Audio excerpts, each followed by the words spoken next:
الحمد لله رب العالمين والصلاة والسلام على سيد الأنبياء والمرسلين وعلى آله وأولاده وأصحابه أجمعين. أما بعد فأعوذ بالله من الشيطان الرجيم. بسم الله الرحمن الرحيم.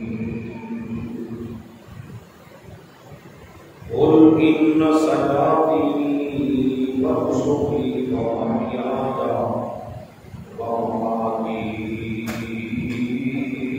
لله رب العالمين.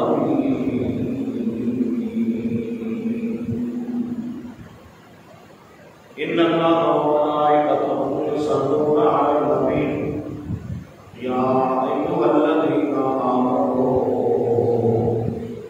صلوا عليه وسلموا تسليما. اللهم صل على سيدنا ومولانا محمد وعلى آل سيدنا ومولانا محمد وبارك وسلم. بڑی الصلاۃ والسلام علیک یا سیدی یا رسول اللہ وعلى آلك وأصحابك يا سيدي يا جد الحسن والحسين. نادعني مظهر العجائب تجد غورا لك في النوائب. كل هم وهم سينجلي بحضرتك يا الله ومن قوتك يا محمد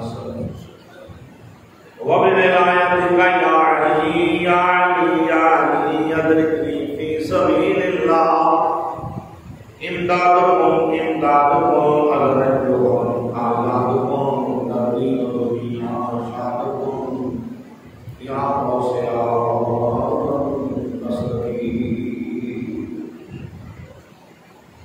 الہی بات کے بنی فاطمہ کے برقول ایمان اپنی خاتمہ اگر دعوت رب کنی ورقبول منو دست دامان یاد کے رسول.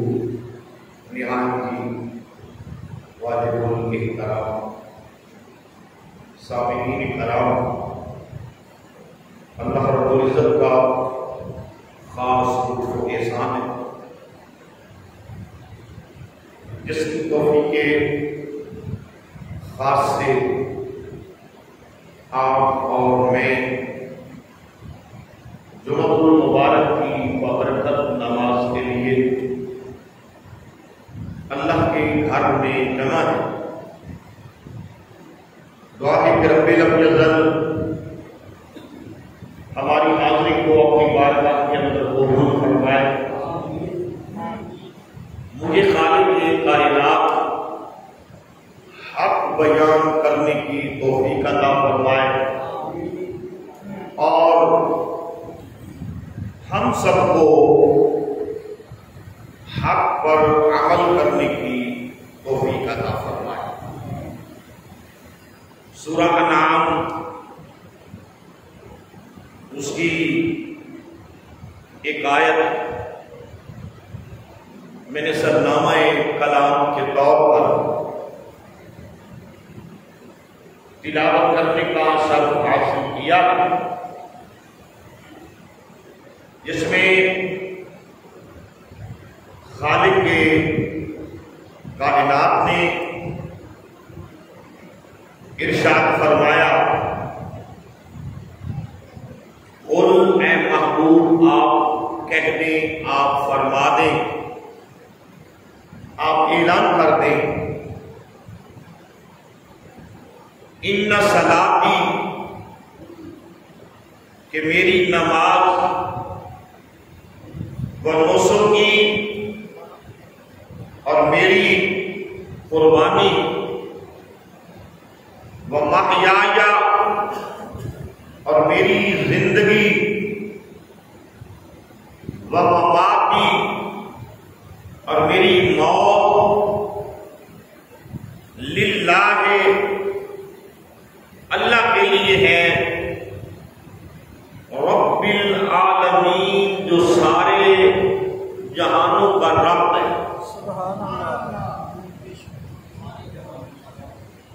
آج چونکہ ہمارا موضوع قربانی ہے، قربانی کسے کہتے ہیں؟ قربانی کہتے ہیں اللہ کا قرب حاصل کرنے کے لیے کسی شے کو اللہ کی راہ میں خرچ کرنا عرف عام میں قربانی کہلاتا ہے۔ مقصود اللہ کا قرب حاصل کرنا، اپنی نمائش کروانا مقصود نہیں، اپنے مال و دولت کا اعلان کرنا مقصود نہیں، اپنے سخی ہونے کا اعلان کرنا مقصود نہیں۔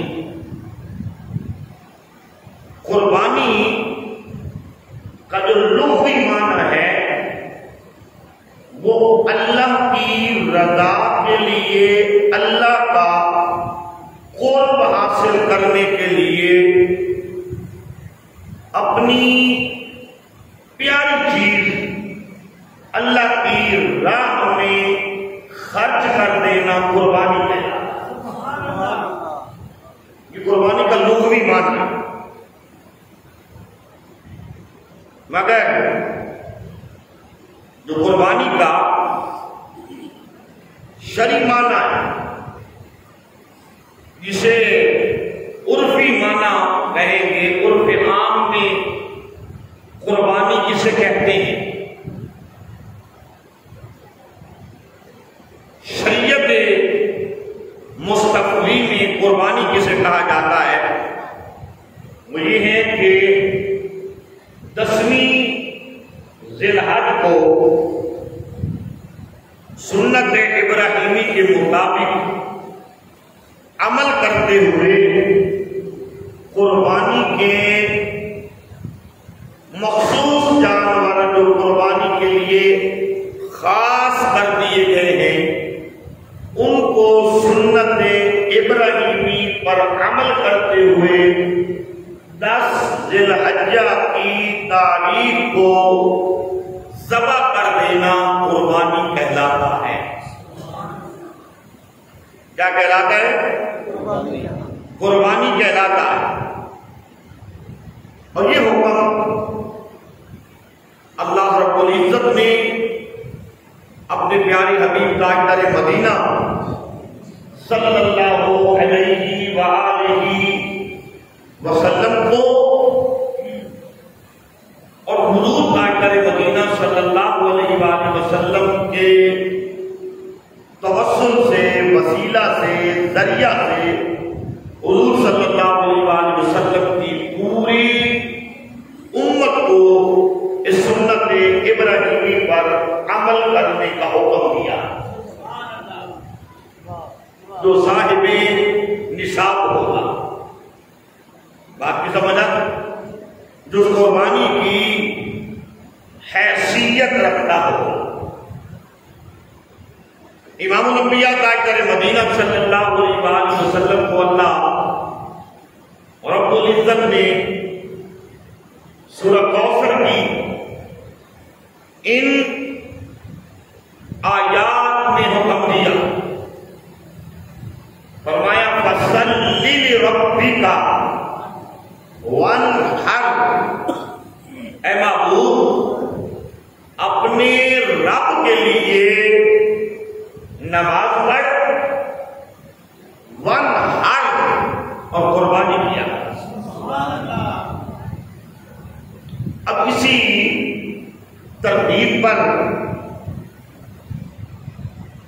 قرآن مجید فرقان حمید کے اندر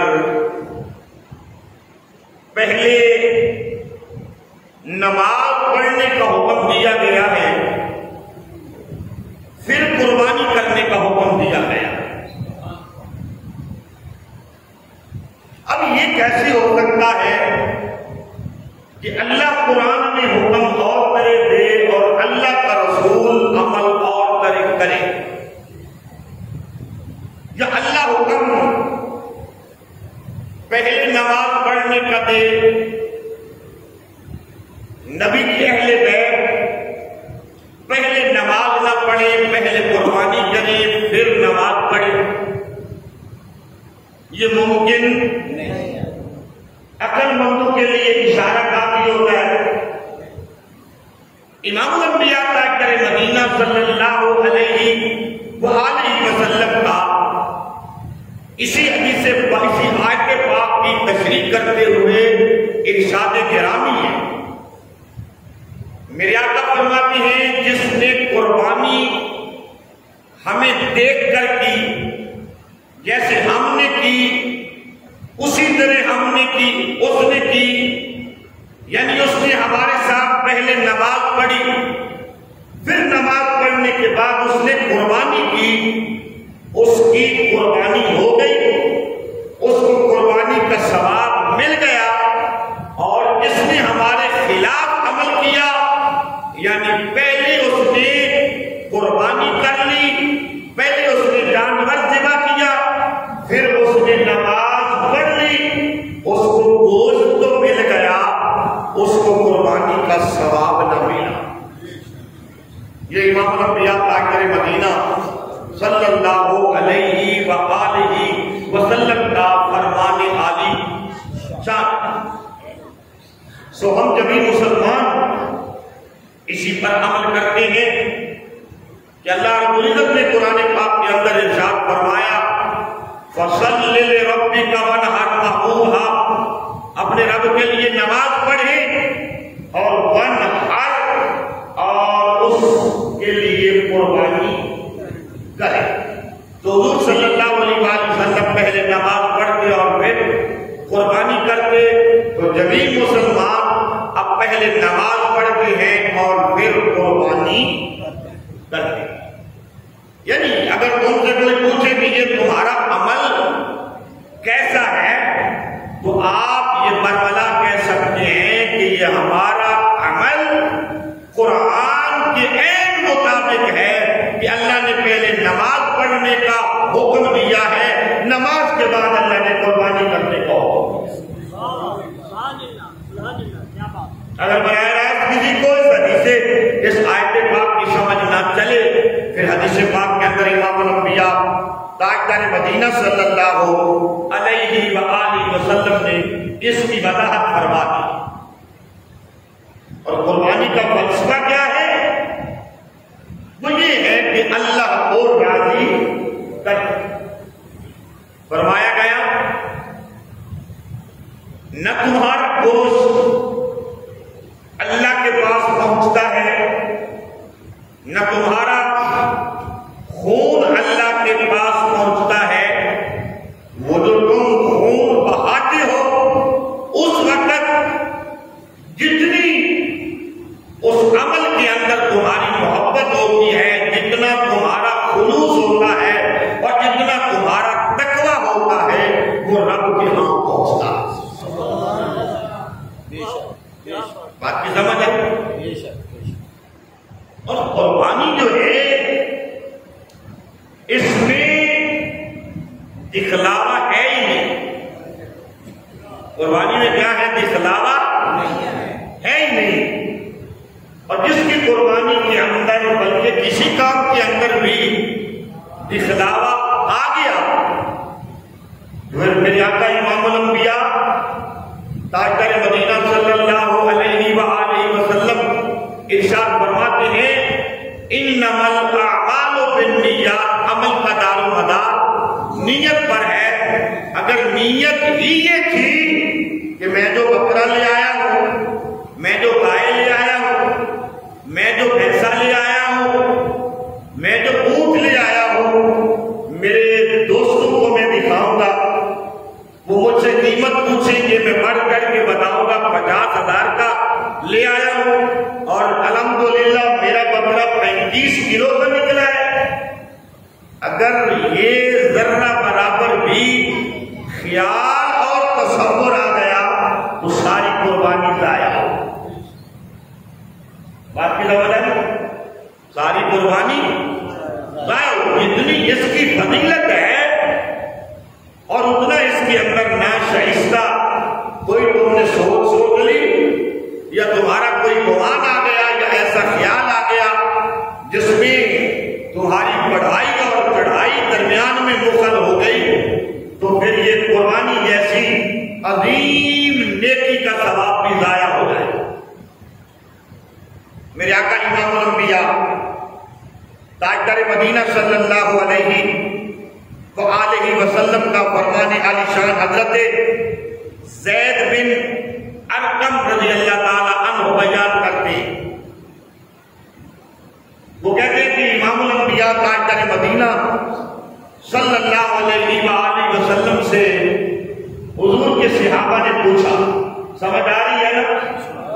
صحابہ نے عرض کی قال اصحاب یا رسول اللہ صلی اللہ علیہ وسلم اے اللہ کے رسول ما هذه الاضحى یہ قربانی کیا ہے؟ قال سنت ابیکم ابراہیم علیہ السلام. قربانی اور کچھ بھی نہیں ہے، یہ تمہارے باپ ابراہیم علیہ السلام کی سنت ہے. یہ کس کے لفظ ہیں؟ امام الانبیاء تاجدار مدینہ صلی اللہ علیہ وآلہ وسلم کے مبارک الفاظ ہیں جو صحابہ کرام رضوان اللہ تعالی علیہ اجمعین کے سوال کرنے پر حضور نے جواب دیا. پھر صحابہ کرام نے عرض کی قالوا صحابہ کہنے لگے فما لنا فیہا یا رسول اللہ صلی اللہ علیہ وسلم. آقا اس قربانی میں ہمارے لیے کیا ہے؟ قال تو نبی کریم صلی اللہ علیہ وآلہ وسلم نے فرمایا، میں حدیث کا ایک ایک لفظ الگ الگ پڑھ کے اس کا ترجمہ کر رہا ہوں. قال رسول اللہ صلی اللہ علیہ وسلم امام الانبیاء نے فرمایا بِكُلِّ شَعْرَةٍ حَسَنَةٍ. میرے آقا نے فرمایا اس قربانی کے ہر بال کے بدلے میں نیکی ہے. سبحان اللہ سبحان اللہ. قربانی کے ہر بال کے بدلے میں نیکی ہے. اب بال تو ہوتے ہیں بکرے کے، بال ہوتے ہیں گائے کے، بال ہوتے ہیں بھینس اور بھینسے کے. وہ جو ہے یہ نہیں ہے، سمجھ آ رہی نا؟ تو دمبے کے تو بال نہیں ہوتے، وہ کیا ہوتی ہے؟ اون. بھلا وہ صحابہ کرام کا. آج کچھ لوگ صحابہ کرام کو کراس کر کے ڈائریکٹ نبی کے پاس جانا چاہتے ہیں. اور پاگلو، اگر مصطفیٰ کریم کے صحابہ نہ ہوتے آج دین ہم تک پہنچا نہ ہوتا، آج دین کی ہمیں سمجھ نہ ہوتی.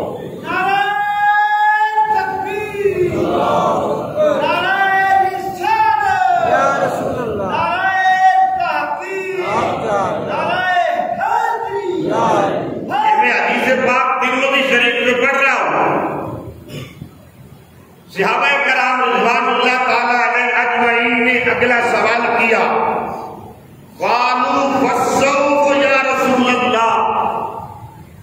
آقا تو جو قربانی کے جانور کی اون ہے، جو اون ہے اس کا کیا مسئلہ ہے؟ میرے آقا امام الانبیاء نے فرمایا قال بكل شعرة من الصوف حسنة. میرے آقا نے فرمایا جو اون کا بھی ایک ایک بال ہوگا، ایک ایک ذرہ ہوگا، اس کے برابر بھی تمہیں نیکیاں عطا کی جائیں گی. کیا عطا کی جائیں گی؟ نیکیاں عطا کی جائیں گی. اور امام الانبیاء تاجدار مدینہ صلی اللہ علیہ وآلہ وسلم کے غلاموں، ایک مقام پر میرے آقا تاجدار مدینہ صلی اللہ علیہ وآلہ وسلم نے ارشاد فرمایا کہ جب قربانی کے جانور کا خون اور خون کا ایک قطرہ زمین پر گرتا ہے، اللہ قربانی دینے والے کے سابقہ سارے گناہوں کو معاف فرما دیتا ہے۔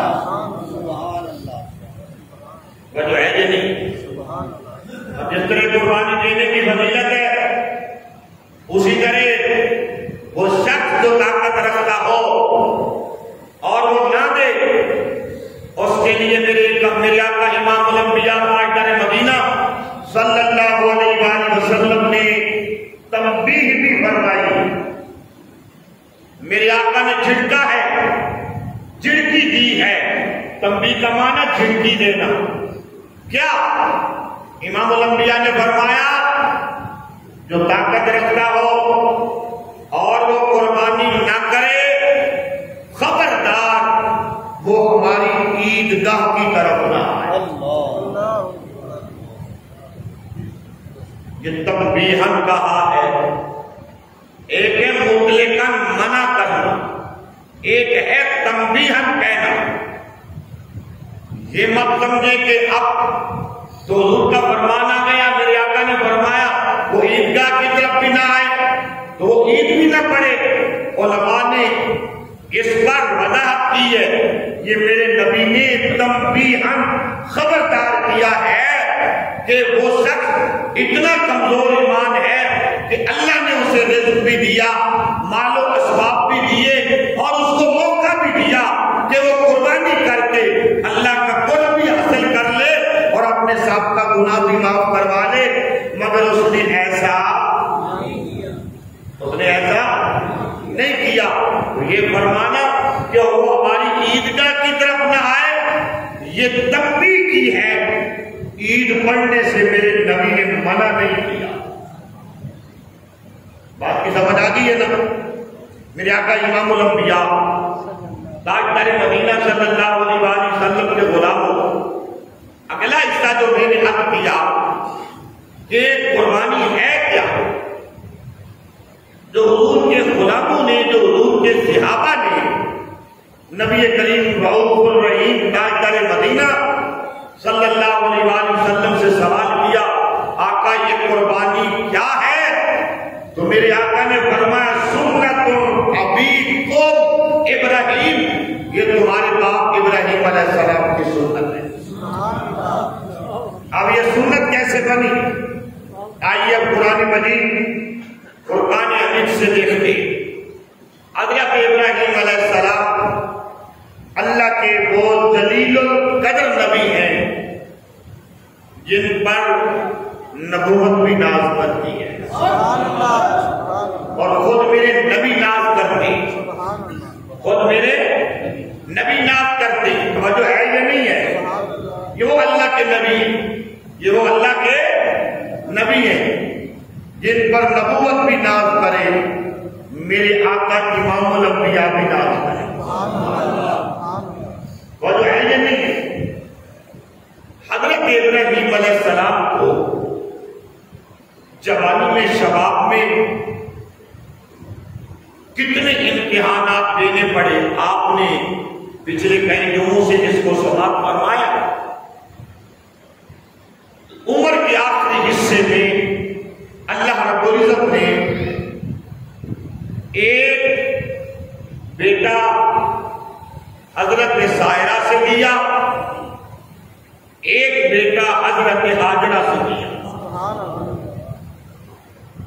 پہلے بیوی کے پاس اولاد نہیں تھی، وہ جو ہے نا، تو بیوی نے اپنی خادمہ حضرت ہاجرہ کو سائرہ نے آزاد کر دیا اور حضرت ابراہیم علیہ السلام کو ہبہ کر دیا۔ ابراہیم علیہ السلام سے عرض کی کہ ہماری اولاد نہیں ہے، زندگی کا کوئی سہارا نہیں ہے، لہذا آپ اس سے نکاح کر لیں، شادی کر لیں، ہو سکتا ہے خالق کے کائنات ہمیں اولاد سے نواز دے۔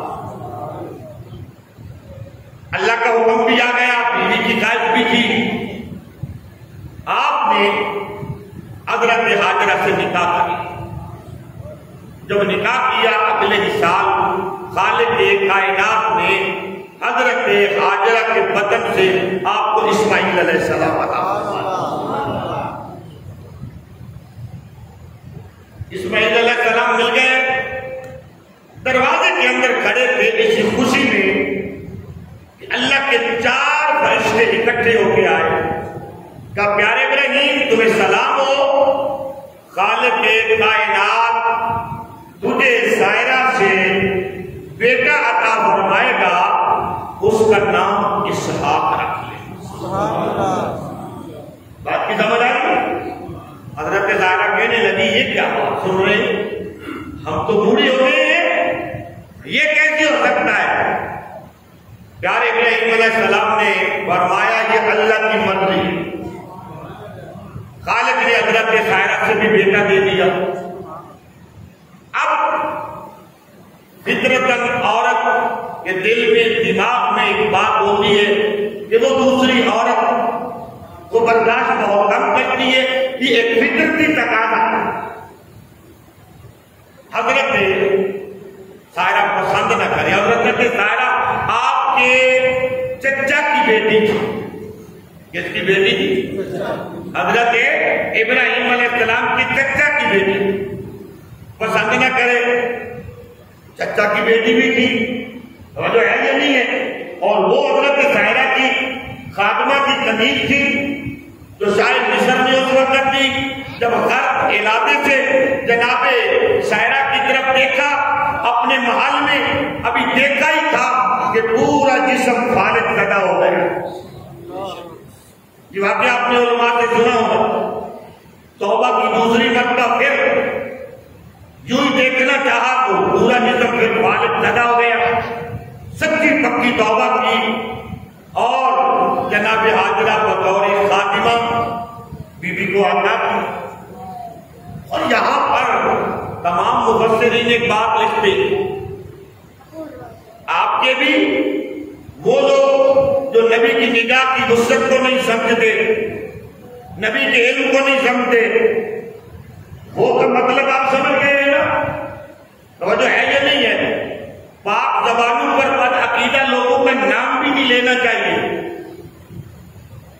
مفسرین نے باقاعدہ تفاسیر کے اندر لکھا ہے جب جناب سائرہ اس کے محل کے اندر تھی نا, اس کے کرندے لے گئے اور جب وہ ظالم بادشاہ سر اٹھا کے آپ کی طرف دیکھنے لگا, نبی کو تو پہلے ہی اپنی بیوی پر یقین تھا. خالق نے فرمایا جبریل جی رب جلیل محل اور ابراہیم کے درمیان سے پردے ہٹا دے تاکہ ابراہیم دیکھتا رہے جیسے میری بیوی پاک گئی تھی اسی طرح رب نے پاک واپس لوٹائی ہے.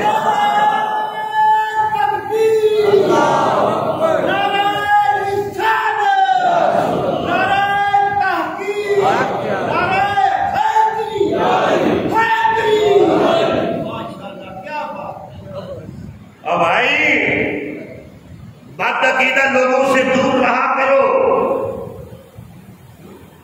بد عقیدہ لوگوں کی صحبت محفل سنگت مجلس سے دور رہا کرو, بد عقیدہ لوگوں کے اجتماعات میں نہ جایا کرو, نہ تقریریں سنا کرو. اسی سے اندازہ لگاؤ جب ابراہیم علیہ السلام کی بیوی محل میں جائے, اللہ اس کی عزت کا محافظ بنے اور خالق کائنات ابراہیم کی آنکھوں سے پردے ہٹا دے اور کہ ابراہیم دیکھتا جا تیری بیوی کی عزت کی حفاظت تیرا رب کیسے.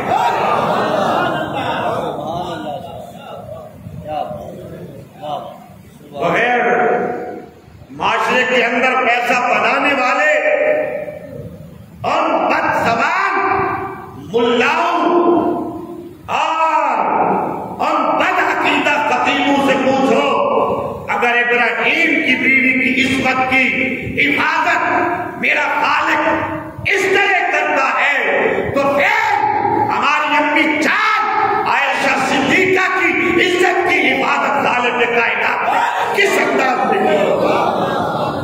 سبحان اللہ، کیا بات ہے، واہ سبحان اللہ۔ میں ایک مسئلہ بتاؤں گی، حضرت اسماعیل علیہ السلام کو اٹھایا، حضرت سائرہ کہنے لگی ابراہیم میں اپنے بیٹے کو بھی اپنے گھر میں نہیں دیکھنا چاہتی، اس کی ماں کو بھی اپنے گھر کے اندر نہیں دیکھنا چاہتی، ان کو دور چھوڑ گیا۔ حضرت سارہ نے قسم اٹھا لی، اب قسم کو تو توڑا نہیں جاتا۔ اللہ نے ابراہیم کو حکم دیا ابراہیم ان کو اپنے گھر سے نکال، جہاں مکہ میں میرا گھر ہے وہاں ابراہیم اور ہاجرہ کو چھوڑ گیا، سبحان اللہ، وہاں چھوڑ گیا۔ تو واقعہ طویل ہے، ٹائم قلیل ہے، اور آپ تھوڑا اور لیٹ آیا کریں تاکہ مولوی کی آپ کو تقریر نہ سننا پڑے۔ وہ جو ہے نا ایک حدیث پاک میں سنا دوں حدیث پاک ہے، اور اسی حدیث سے یار لوگوں نے قربانی کے مسئلے بھی نکالے گئے۔ ہماری بھینس کی نہیں ہوتی قربانی، ہمارے کتے کی نہیں ہوتی، ادھر ماننے پہ آ جائیں تو مرغے کی بھی مان لیتے ہیں۔ تو آپ کی سمجھ آئی، اتنا سارا تو ہمارا ہی حق ہے نا، ہم بھی کوئی جدوڑ بجوڑ نہیں کریں۔ وہ جو ہے نا میرے آقا کا فرمان ہے، جو پہلی اذان کے فوراً مسجد میں آتا ہے اس کو اونٹ کی قربانی کا ثواب ملتا ہے۔ سبحان اللہ، سبحان اللہ۔ تو ان کے اس گروہ کے بعد آتا ہے پھر ان کو گائے کی قربانی کا ثواب ملتا ہے۔ یہ حدیث مسلم شریف کے اندر گائے قربان کرنے کا ثواب ملتا ہے، توجہ ہے یا نہیں ہے؟ جو اس سے بھی لیٹ آتا ہے بکرے کے قربان کرنے کا، جو اس سے لیٹ آتا ہے دمبے کے قربان کرنے کا، جو اس سے لیٹ آتا ہے مرغے کے قربان کرنے کا، جو اس سے لیٹ آتا ہے مرغی کے انڈے کے قربان کرنے کا ثواب۔ اب حدیث کو سمجھا ہی نہیں ہے، حدیث کو سمجھا ہی نہیں ہے، اور اس سے مختلف قربانیوں کا جواب لے لیا۔ حضور تو بات ثواب کی کر رہے ہیں، حضور بات کس کی کر رہے ہیں؟ منہ سے ہاتھ ہٹا کے میری بات سنو، حضور بات کس کی کر رہے ہیں؟ ثواب کی بات کر رہے ہیں، نہ کہ حضور ان جانوروں کے قربانی کے جواز کی کر رہے ہیں۔ جواز پہ آئیں تو ثواب والوں میں سے مرغا بھی مل جائے اس کا جواز بنا لیں، اور اگر نجائز کرنے پہ آئے ہمارا اتنا بڑا یہ کٹا نظر آئے تو اس کو بھی نجائز کر لیں۔ سمجھ آئی کہ نہیں آئی؟ کبھی پوچھنے کی ضرورت نہیں ہے کٹے کی بھینس کی قربانی جائز ہے یا نہیں ہے، بالکل جائز ہے۔ علماء نے فقہاء نے اس کو گائے کی نسل شمار کیا ہے، جب چاہیں جس وقت چاہیں ایک حصہ رکھ کے کریں یا ساتوں حصے رکھ لیں، اس کی قربانی مطلقاً جائز ہے۔ بات کی سمجھ آئی جی؟ سمجھ آ گئی نا؟ جو بار بار پوچھنے کی ضرورت ہے، آپ خود مفتی بنے مولوی بنے، بالکل جائز ہے۔ حضرت ابراہیم خلیل اللہ نے اپنے بیٹے اسماعیل علیہ السلام کو اور ان کی ماں کو چھوڑا، اور جب جانے لگے نا تھوڑے دور گئے، آپ کی بیوی نے آواز لگائی، نہیں بولے، پھر آواز لگائی، نہیں بولے، تیسری مرتبہ آواز لگا کے خود ہی کہنے لگی مجھے سمجھ آتی ہے کہ ہمیں یہاں چھوڑنے کا حکم خدا نے دیا۔